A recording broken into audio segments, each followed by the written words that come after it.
This is the Thomann SC400, otherwise known as the T-Bone, or at least in the T-Bone lineup of mics. And Lord help me, I have no idea where they came up with that name.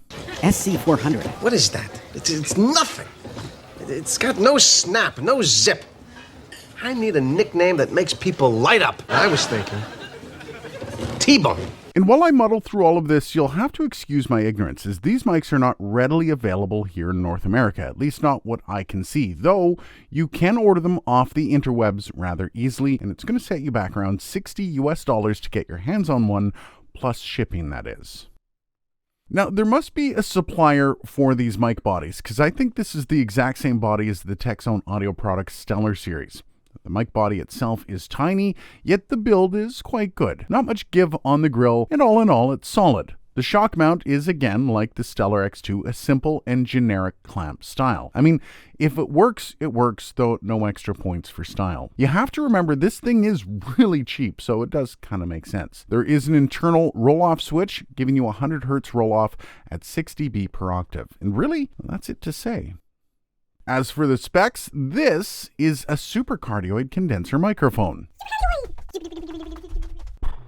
Has a frequency response of 20 Hz to 20 kHz, a sensitivity of 23.3 millivolts per Pascal, self-noise of 18 dB A-weighted, and a max SPL of 132 dB.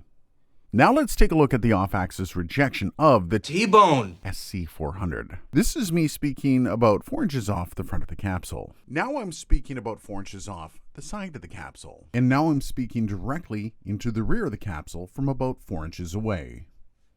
Now for the plosive rejection test of the T-Bone SC400. Peter Piper picked a peck of pickled peppers. Ooh. Peter Piper picked a peck of pickled peppers. That was better. Now for the proximity effect test of the T-Bone SC400. This is me speaking directly into the microphone from about 4 inches away. Now I'm directly on top of the microphone. 4 inches away, directly on top. Now let's take a look at some of the handling noise of this microphone. I'm kind of curious with this shock mount, how much it's going to be able to minimize as I bump the table.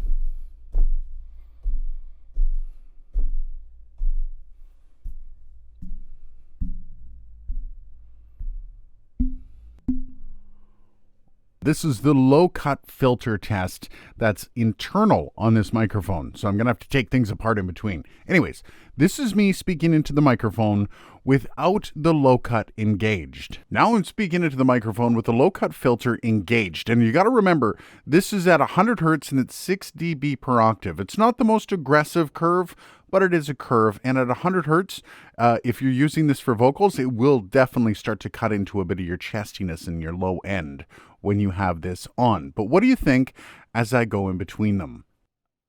Okay, so now we have the T-Bone SC400 up against the AKG P120. I'm not looking at prices of these while I do this, but I'll put prices up here if it's relevant. For the most part, the cheapest entry-level AKG versus the SC400. And this is what it sounds like as I go back and forth between them. I'll let you make any and all determinations. I haven't listened to any of this yet.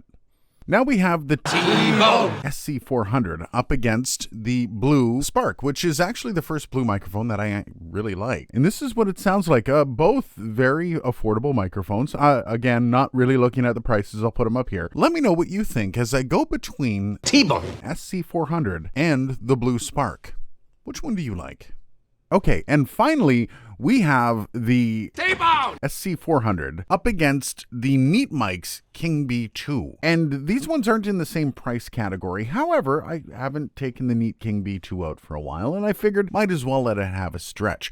Also, I do want to point out, this is a darker style of microphone, and I really wanted to get that comparison so I could kind of eke out what I'm hearing, T-Bone, whether or not it's a dark, super muddy, and that comparison just helps clear up some of that. So this is a relatively smooth mic with the King B2, and let's see if the T-Bone SC400 can match that same smoothness in a lot of its lower end. What do you think? T-Bone SC400 or the Neat Mic's King B2? Okay, let's start with the pros. And honestly, the best thing this thing has going for it is its price. It is a measly 44 euros. That is cheap. For comparison, the AKG P120 is listed at 92 euros. So quite a cheap microphone to get you up and running. As for the cons, there's a few.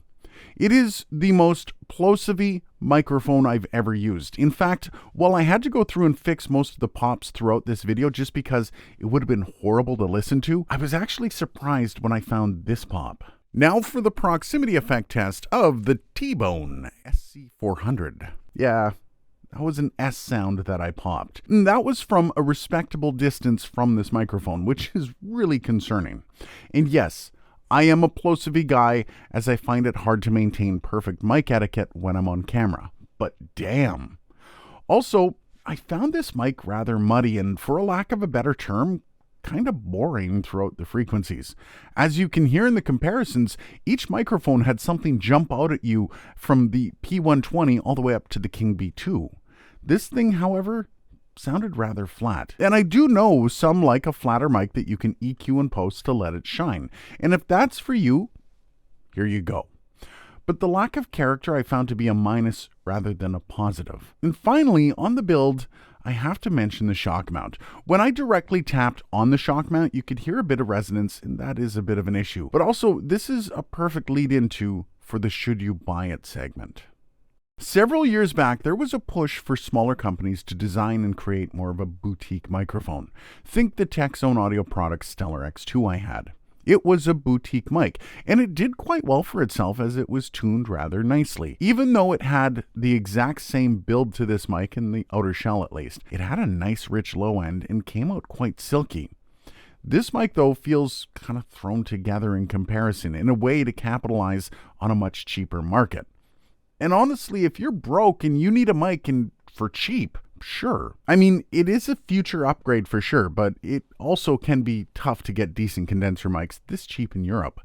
Though if you are in the rest of the world and you're paying the shipping on this thing, well, the value proposition is just not there. Combine the shipping and the cost of the microphone, and you're better off buying something like the AKG P120, or even saving a bit more for the Blue Spark. And the kicker is, both of those mics aren't upgrade mics, as no matter how many microphones you acquire, you should always be able to find more work for them. This thing, though, just seems like it's destined to be set aside as soon as you get a new toy in the door. For that reason, T-Bone. It's kind of tough to recommend. No, there's no T-Bone. And I'm sure I put a few bees and a few bonnets with this review, so let me know what you think down below. Cheers. T-Bone!